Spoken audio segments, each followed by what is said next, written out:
आपल्या सर्वांच्यावर येणारी प्रत्येक संकट अंगावर झेलणारा सह्याद्री आता आपल्यात राहिला नाही, पण त्या सह्याद्रीने दिलेला विचार, त्याने दिलेली शिकवण, त्यांची जी जिद्द आहे ती आपल्या सर्वांना पुढे न्यायची आहे.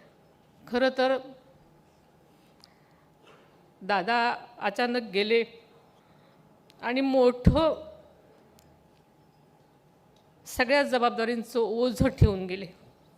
यापुढे महाराष्ट्राचं कल्याण, जनतेचं भलं आणि राष्ट्रवादीचा विचार हेच आता ध्येय असणार आहे. केवळ पार्थ आणि जय हेच माझं कुटुंब नाही, तर संपूर्ण राष्ट्रवादी काँग्रेस पक्ष हा माझा परिवार आहे. दादांनी या पक्षाला ज्या आत्मीयतेनं, ज्या जिव्हाळ्यानं आणि ज्या पद्धतीनं एक कुटुंब म्हणून जपलं, त्याच पद्धतीनं काकणभर कमी न पडू देता मी या पक्षाला म्हणजेच आपल्या या कुटुंबाला सांभाळण्याचा प्रामाणिक प्रयत्न करेन.